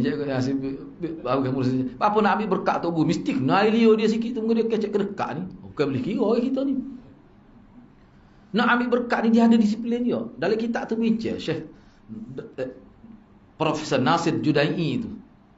Dan itu bagi saya duk tengok dalam beberapa buah kitab Tabarruk tu paling lengkap. Tu yang kita baca tu. Boleh nak ambil berkat, tapi kena ada disiplin. Kalau tidak, dia jadi rosak. Bahaya. Sebab berkat ni memang ada. Bahkan dia kemuka dalam Quran. Berpuluh ayat Quran. Dia sebut kalimah berkat. Ramadan Al-Mubarak. Itu kalimah berkat tu. Ni berkat belakang. Pergi kubur nak ambil berkat. Betul. Lagu mana nak ambil berkat kubur? Nabi kata zuru kuburakum fa innaha tudzakirukum. Pergilah ziarah kubur, dia boleh mengingat pada mati. Pergi ingat pada mati, bukan ingat pada orang mati. Pergi kita doa untuk dia supaya Allah berikan ampun. Hak tu Nabi ajar disiplinnya tu. Tidak boleh mengotori kubur. Pergi kuburnya dia cakap benda-benda tu, doa untuk dia. Tiba-tiba pergi duk kecek dengan orang mati. Duduk minta doa dengan dia. Ataupun minta doa supaya dia doa pada kita. Makna ada akidah lain pula. Pergi dengan bawa satu akidah lain. Itu maknanya nak ambil berkat dalam situasi begitu. Tidak menepati disiplin. Sebab tu dia bincang tu. Dan dia bincang khusus ambil berkat dengan kubur ni. Kadar yang mana? Setakat mana yang dibenarkan dalam syariat? Kalau kita langgar kadar itu, dia rasa dia boleh jadi masalah lain. Itu perlu kita tahu. Maulana ni ada disebut Maulana. Mana dia tak silapnya kain sajdah ke Tugu dia Tugu dia meninggal dah. Tak silapnya Mufti Wali Hasan, tak silap dia pernah sebut. Ada dengan dia. Tapi dia sebut dia tak ajar rebuh minaya tu. Tak ajar buat tu. Tapi bila tengok sebab Tugu dia mati sebagai tenaga pengajar hadis lah. Tolak atas kursi roda tu mengajar hadis lagi. Siapa begitu sekali. Dan itulah juga Tugu almarhum Tugu Binti Besar Kelantan, Tugu dia juga. Jadi ambil tu bila tengok tu jadi semangat nak mengajar hadis. Tu berkat gitu tak apalah. Ni jadi lagu lain. Bahaya tu. Sebab saya dulu ada ambil sebab mungkin kita tak tahu kan. Kerih jubah kita ambil hak Tugu tarikat. Sebab dulu saya terah lah 2 tahun terah masa tarikat atas lagi. Siapa dia cayu kita jauhi kerih. Kuih berapa sembilan. Lepas tu dengan kat jubah dia. Bila kita tosik, kita nak berhenti. Kita tak ada nak atas, dia mari ambil. Mau kata mojo molek. Tidak menyusahkan kita. Sesak. Kau luar ni nampak molek. Bila masuk dalam tu, betul lah. Kalau ada ustaz kata supaya cah, betul. Memang betul. Duduk luar tak nampak, masuk dalam. Saya ni siapa dia benar masuk dalam tempat dia panggil tempat khalwah dia. Dalam bilik dia tu, Allah dahsyat. Saya duduk tu kan diri belum ni. Tengok benda-benda tu masa tu kita ngaji hadis dah. Oh kata betul lah Tok Guru kata tarekat ni sesat. Luar ni molek dia baca Quran ni tak tengok dia boleh hurah Quran ni gini-gini. Memang ingat molek dia. Dia bertengok Quran gitu dalam tafsir. Mari diikuti. Rupanya tu amalan dia di luar daripada pandangan mata kita. Dia tunjuk gambar isteri dia di alam dunia. Kita tak ada apa dalam ustaz ni nak kita tak. Tu saya kata tak boleh ni. Gambar tu kita kenal siapa gambar tu. Seorang artis terkenal. Kata bahasa Tok Guru ni tu. Malas sebut nama lah artis ni. Artis tu besarat dah. Dulu terkenal comel lah artis ni. Kata biar betul tak. Ini kata saya tanya dia nak nyanyi sesak. Kita duduk luar kita tak nampak. Sebab tu sebagai saya tak sah. Nak ikut Nabi tu betul-betul. Kalau beza sikit Nabi jangan ikut lalu. Tu mudah untuk kita orang awal. Nak berhujah-hujah kita tak erti. Hak kita duk ngaji biar kita faham. Sebab tu Imam Syafi'i kata, orang ni sudah dikira berilmu kalau dia boleh beza hak mana betul dan tak betul. Walaupun tak boleh nak berhujah. Sudah dikira ada ilmu dah. Tetapi kalau tak boleh beza, walaupun bunyi halil ketak pun, tapi tak boleh nak beza. Bila mari sesat lah kufur serupa. Tu tak boleh ilmu tu walaupun PhD pun. Orang duk sibuk kalut sesat, dia relax. Gabria lagu tu. Sebab tu saya kata, lepas hari nak minta tolong bomba dah sekat jaga sesat ni. Itu Jadi teruk benar lah. Sehingga saya kata bahaya. Kalau saya nak sebut ada apa yang Nabi sebut dalam hadis hak berkenaan syirik, ada berlaku dalam bilik dia tu. Wasbih tu daripada rapat di siling sampai bawah. Kecil. Kau kecil.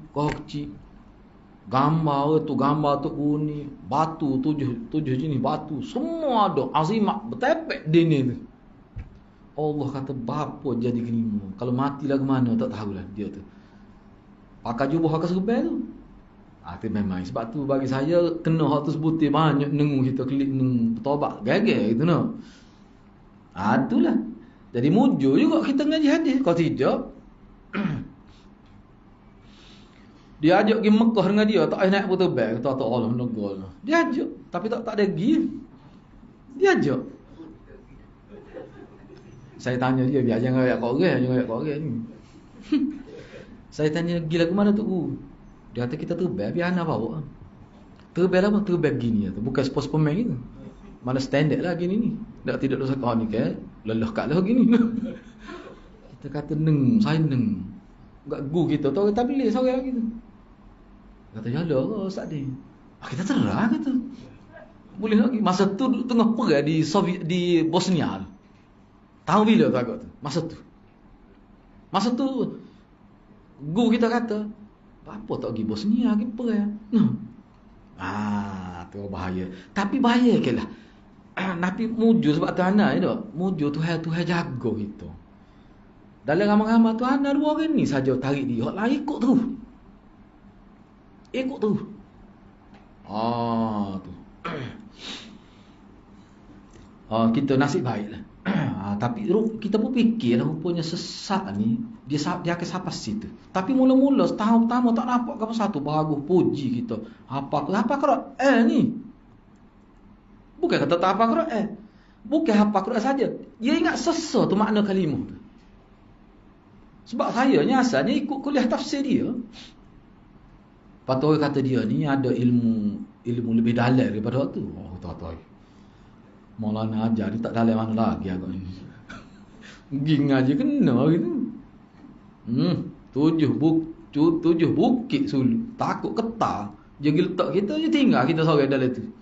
Tak apalah nak buat perasaan takut. Kononnya nak kekal takut hanya kepada Allah. Nak kecing maksud. Tapi tak apalah kita ikut. Lepas tu boleh kerih tu.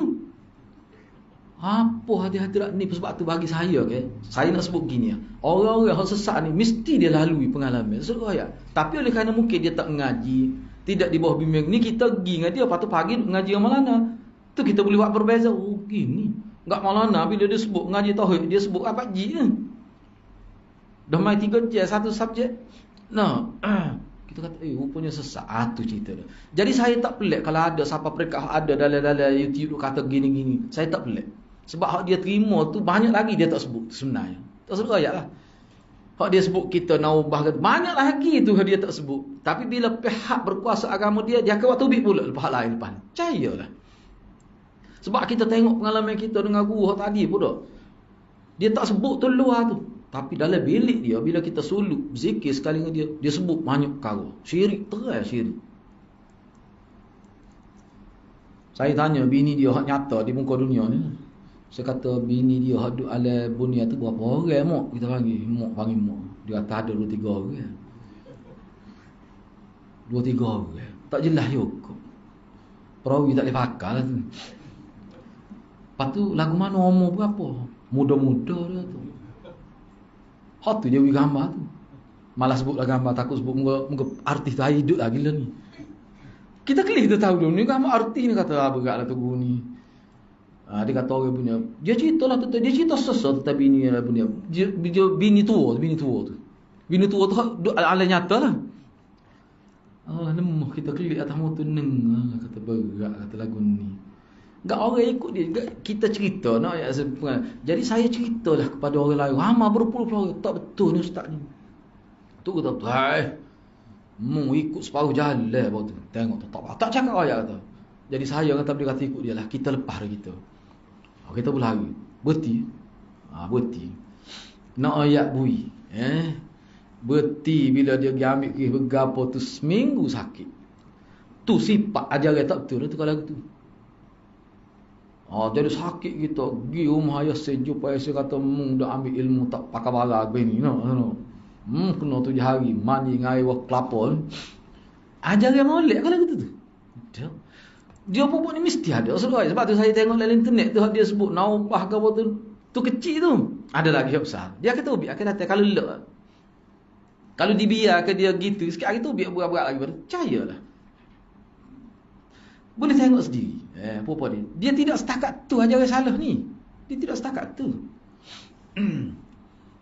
Saya tengok sendiri dia senyum. Ibu kaki tu dia senyum. Saya tak senyum. Kata senyum nak apa kata. Kelih kaki tak ada kamu. Tapi orang ni bila kena masuk molek ajaran sesat tu dah. Kecil bagi dia. Saya buat kajian tentang ayah peng. Dia kata memang ayah peng ni dia tak ingat dia sebut sekali sebulan ke sekali seminggu. Air pen dia mandi air susu. Dia tadah dalam rokok tu dia minum pada pengikut dia. Kita dengar pun nak motah. Nak ayatnya minum tu air tu. Apa tahu tu?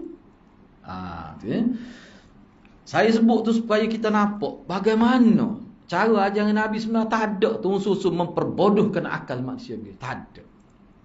Kalau ada nampak bodoh cara tu kena kaji tu.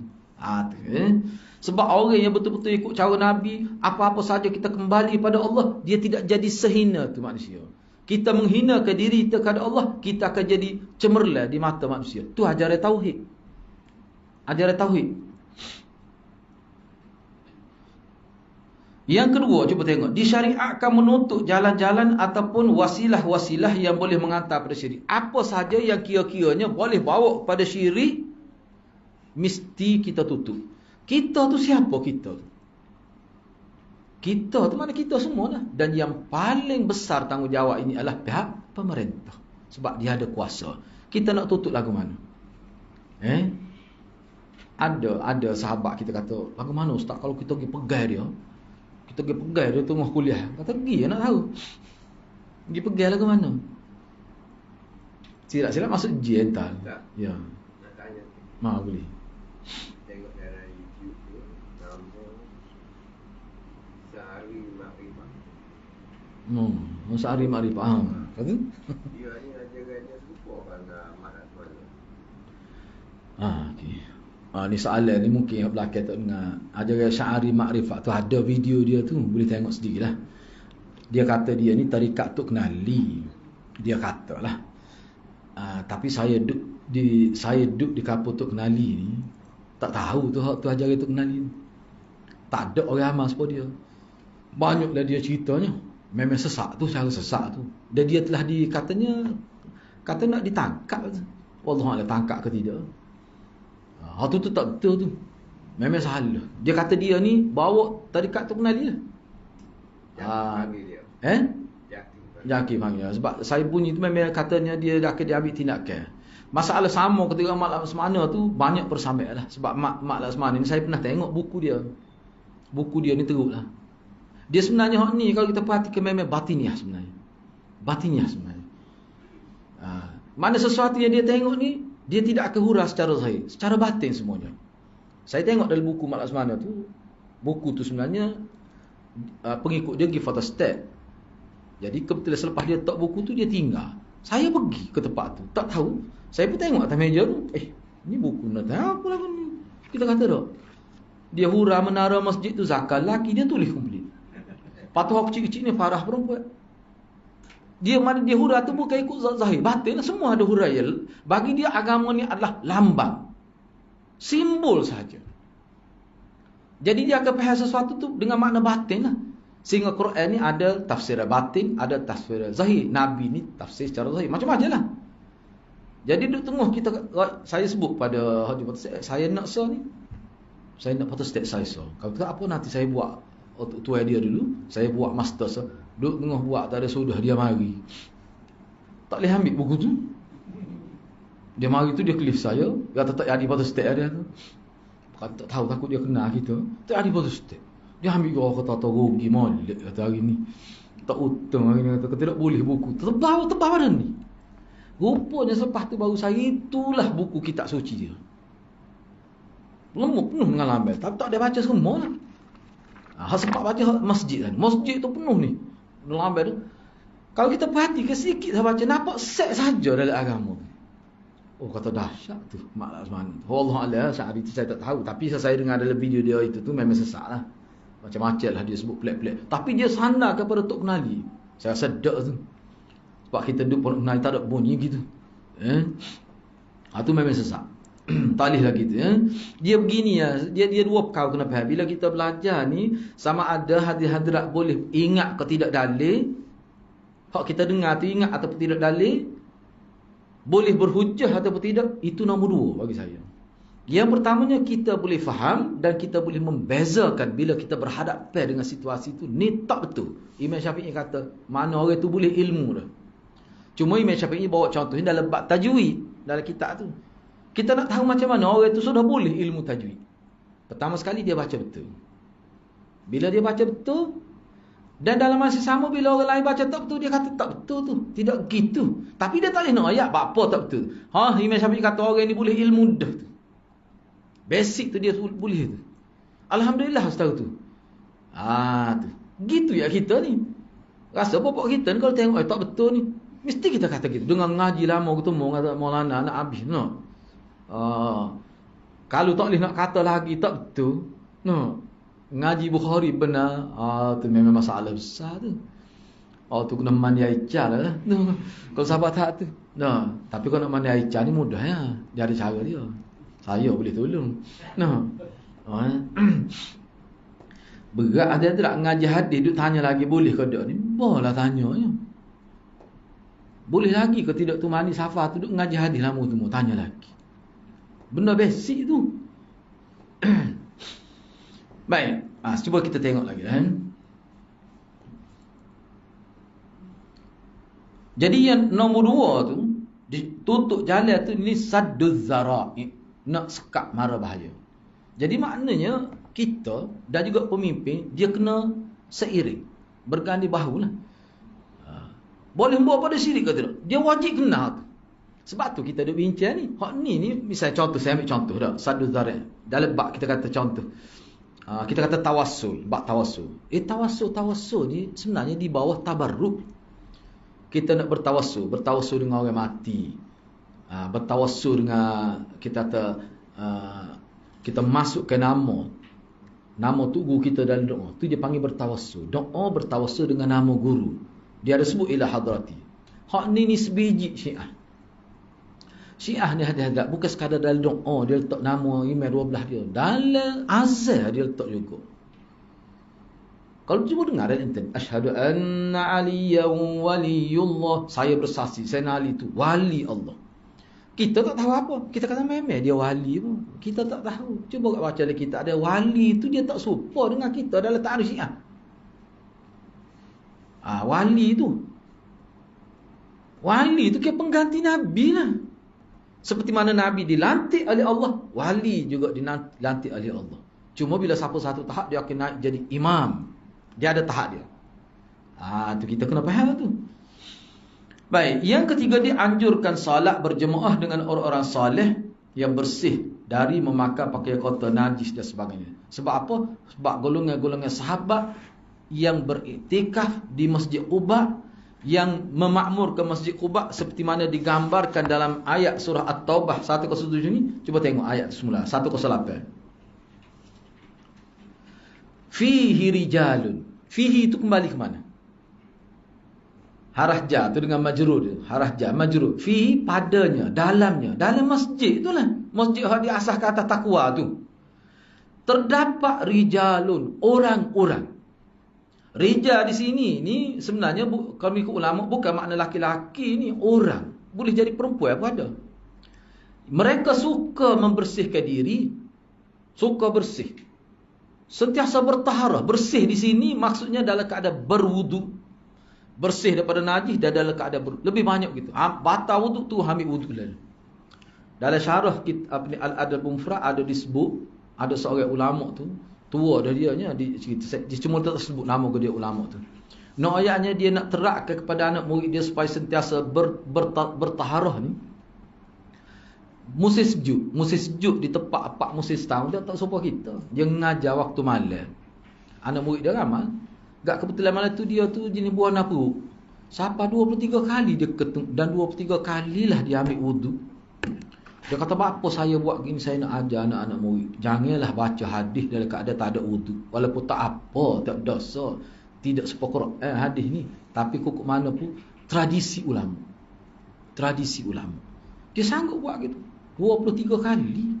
Ketuk, dia ambil wudu mula. Ketuk, dia ambil wudu. Siapa? Pada musim sejuk tu. Tua dah lagi dia ni. Dia nak didik anak murid dia.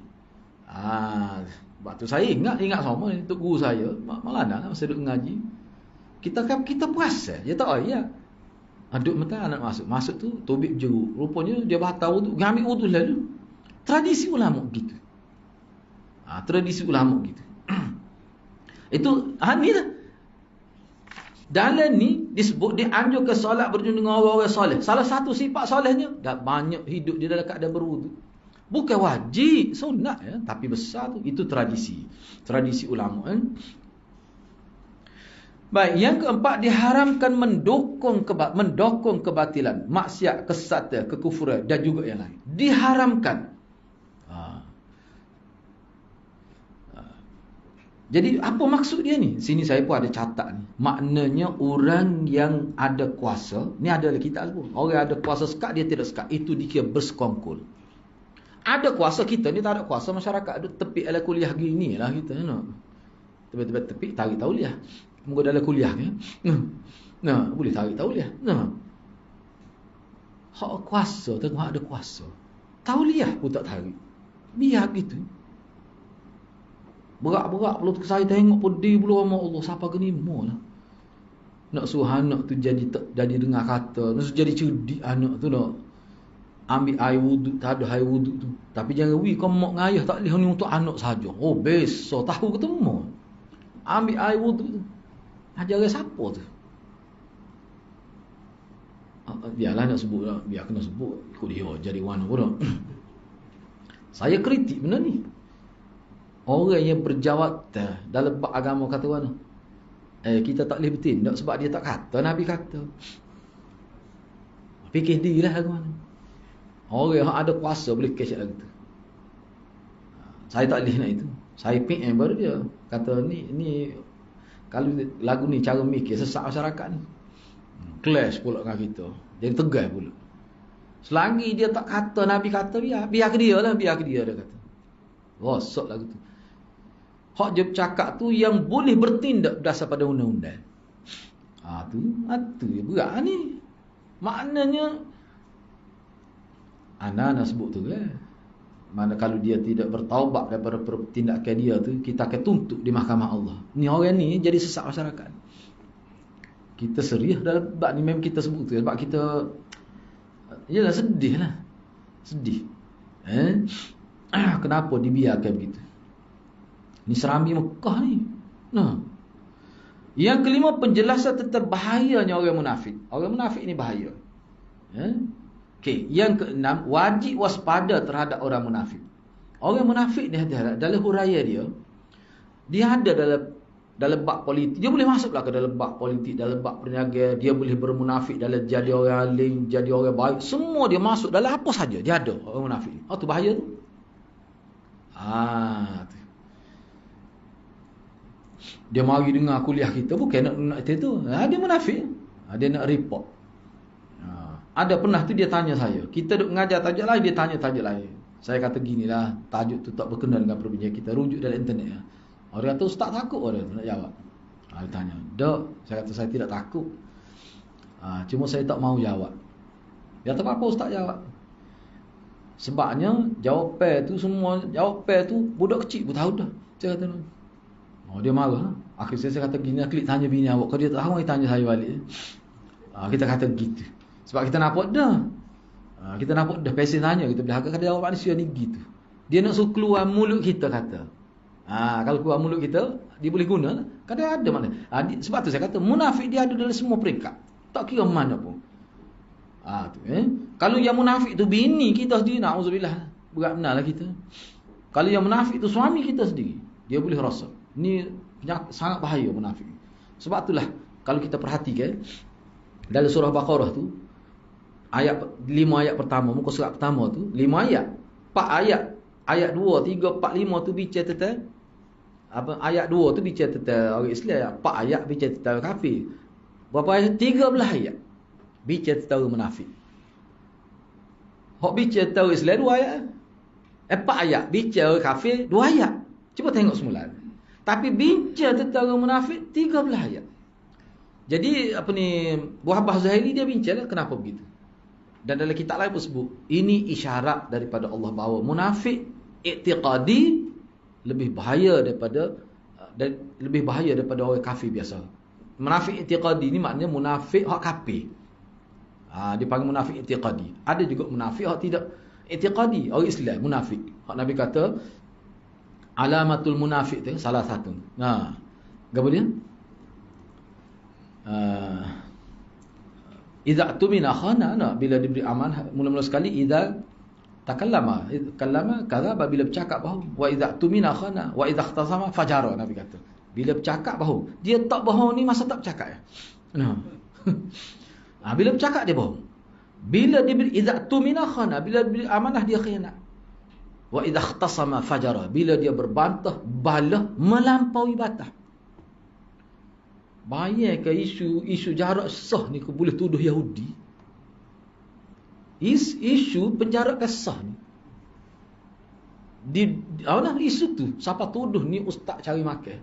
Bapa pergi ngajar, lepas tu semaya dan dekat ada jarak sah. Ni popok ikut Yahudi, ikut mazhab WHO. Tu orang tak panggil melampau ke tu? Orang tak panggil melampau gitu tu. Dulu dia duduk ikut ustaz ni sunnah ke apa, tapi kerana kes tu, padahal boleh semaya pun jemaah. Cuma waktu kerana sebab bahas dari segi kedoktoran apa betul. Lepas tu orang seperti mana kita maklum. Tapi tuduh macam-macam. Ni popok ustaz dia panggil agama wang, dia panggil. Bukan agama wang, kena ada G ujung tu. Tak melampau tu gitu. Sama kita tu. Menghirup udara sama, dia kata baru. Hak luar so kira berat dia kata. Pakai dia panggil ke ustaz dia duduk ngaji mamak dia panggil. Tak melampau tu aku tu. Tu. Siapa sebut teruklah. Semalam saya tengok dia hantar itu, terkejut kita baca. Dia sebut Yahudi teruk. Duduk di Kelantan lah tu. Tak melampau gitu tu. Tu.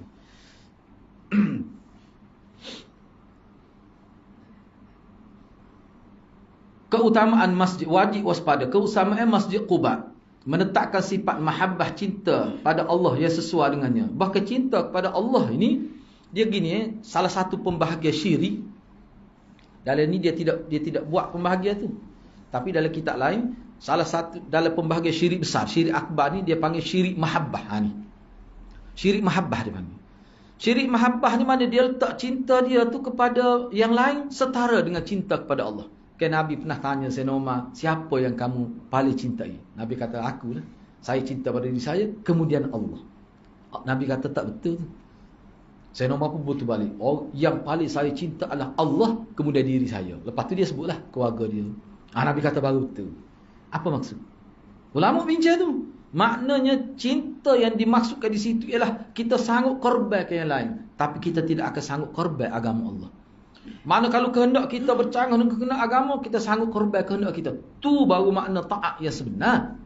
Tapi puak-puak syirik, puak-puak kafir ni, puak-puak munafik, hak duduk bersama Nabi juga ni, duduk dalam Masjid Madinah ni, nampak saja dia cinta pada Allah tu. Ada juga cinta, tapi dia cinta pada yang lain selain pada Allah tu, nampaknya sama, ada persamaan. Tu dia panggil syirik mahabbah. Hak tu pun tak boleh juga. Makna cinta kepada Allah ni sehingga boleh meraih syurga Allah, cinta yang hakiki.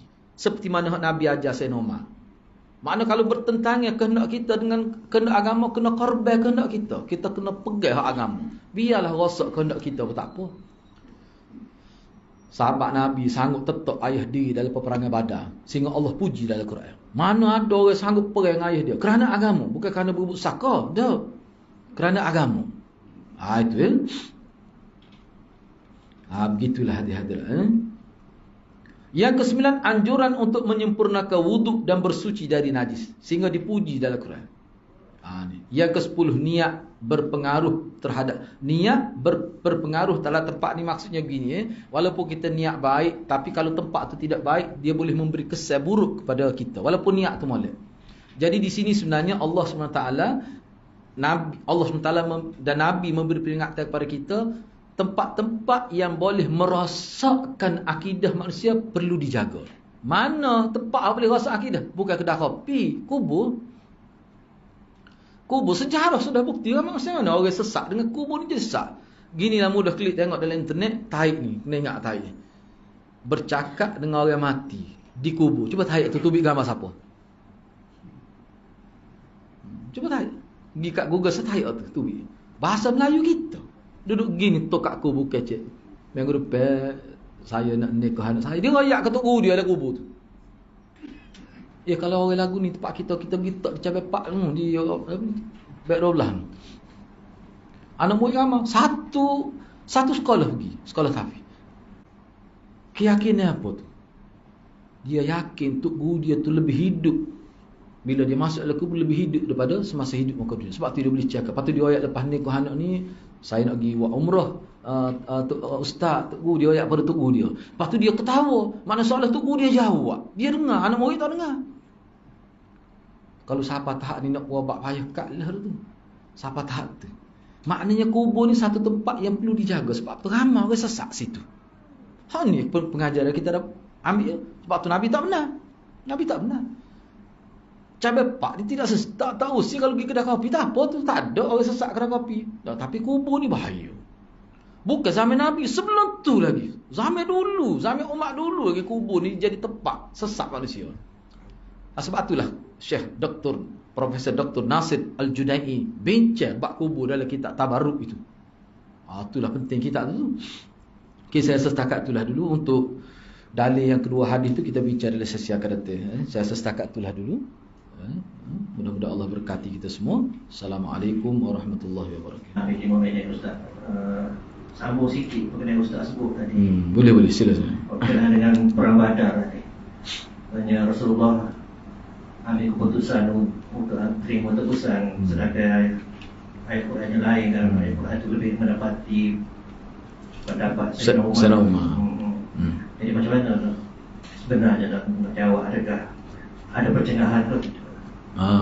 Kita sambung Dia sebenarnya tadi saya isyarat suruh tengok dalam video tu sebab hak ni kita bincang baru kemarin kan? Pagi kemarin. Tak apalah sebab mungkin ramai tak pergi situ. Dia gini sebenarnya ayat tu, ayat 6, 7, 6, 8 tu, khususnya ayat 6, 7 tu maknanya nampak zahir tu seperti larang lah. Tidak patut ni Nabi ni kerana nak tebus sel. Tebus sel tu berkait dengan harta lah. Tidak patut orang beriman. Tidak patut Nabi dan orang beriman nak tebus sel. Sanggup bebas orang kafir. Sebelum dia kuasai betul-betul kafir, dia bebas dah. Dalam ayat 68 tu, kalaulah bukan kerana maklumat terdahulu, bukan kerana ada dah sebelum tu, maknanya kebenaran daripada Allah, ayat tu sebut pasti akan diazab. Maknanya ayat tu isyarat mana perbuatan Nabi tu ada kebenaran.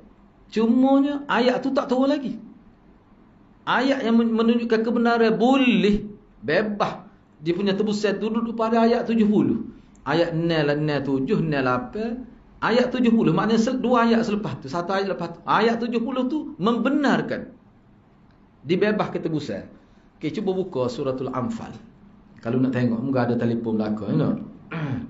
Boleh tengok situ lah.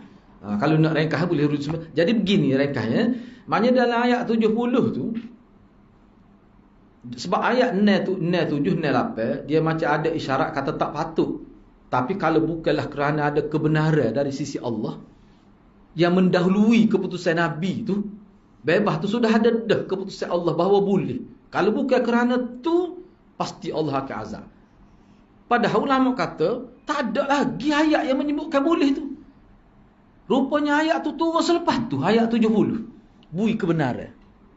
Cuba tengok dah, itu adalah ayat 70. Jadi yang mana ayat 70 tu sebut, beritahulah wahai Muhammad kepada orang-orang yang kamu ambil tebusan tu, bahawa tebusan yang dikenakan pada dia tu, kalau dalam hati dia ada kebaikan, ada iman, Allah akan gantikan tebusan tu dengan sesuatu yang lebih baik, lebih besar daripada itu. Pok saudara Nabi ni antara yang dibayar mahal untuk pembebasan dia. Tebusan dia mahal, ada setengah riwayat kata 100 auqiyah. Enggak 1 auqiyah ni beribu-ribu. Enggak kalau 100 auqiyah berapa? Ada kata 80, ada kata 40. Jadi bila Abbas tu masuk Islam, bila dia dengar ayat 70, dia kata kalau tahu gitu, baik mahal lagi tebusan tu. Sebab apa? Sebab bila dia masuk Islam, Allah akan ganti duit tebusan tu dengan pahala yang lebih besar. Jadi makna ayat tu sebenarnya berpihak kepada Nabi.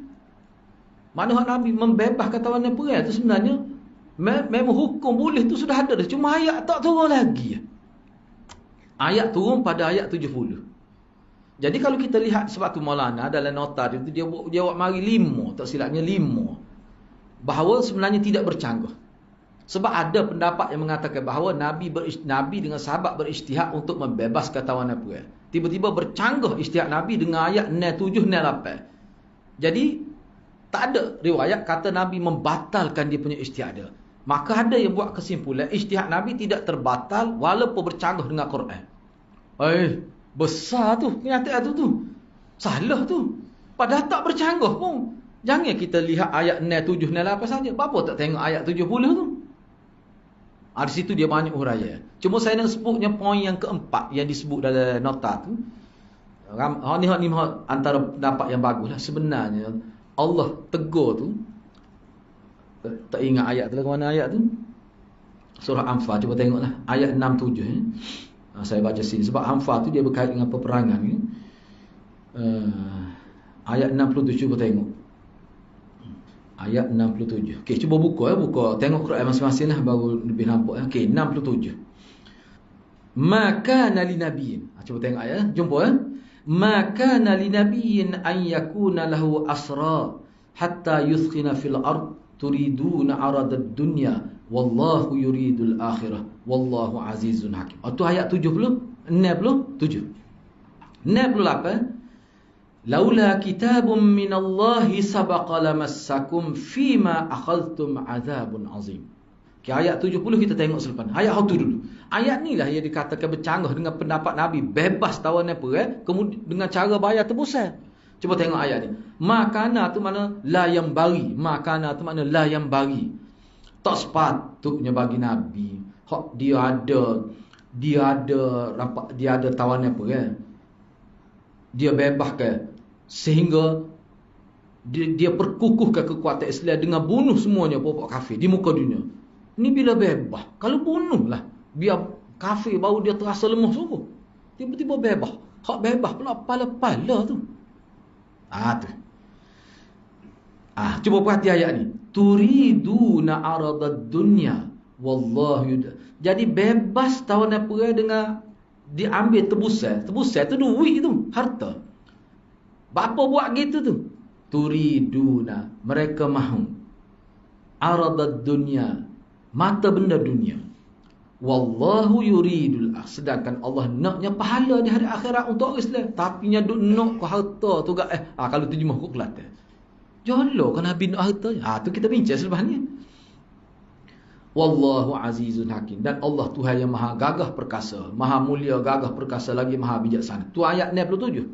Ayat 68, laula kitabun. Kalaulah bukan kerana kitab pun di sini makna takdir, ulama kata. Bukanlah kerana takdir, mana ilmu Allah sudah ada dah.